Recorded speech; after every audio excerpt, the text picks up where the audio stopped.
வணக்கம் ராதிகா. அதாவது சென்னை புறநகர் மீனம்பாக்கம் அதை சுற்றியுள்ள பகுதிகளில் இன்று காலை திடீரென பலத்த சூறை காற்றுடன் மோசமான வானிலை நிலவியது. இதையடுத்து சென்னை விமான நிலையத்தில் விமான சேவைகள் பாதிக்கப்பட்டன.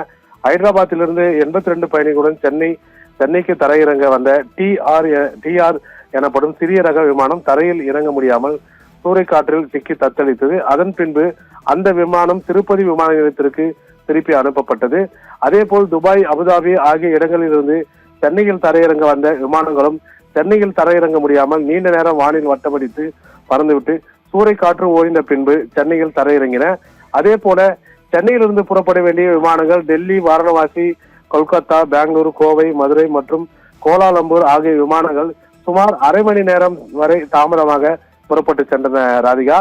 அதே போல் சென்னை விமான நிலைய பகுதிகளில் திடீரென சூறைக்காற்று மோசமான வானிலை நிலவியது.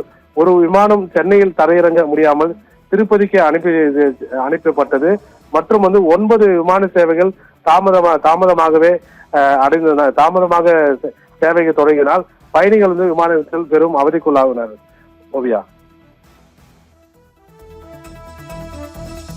தகவல்களுக்கு நன்றி மனோகரன்.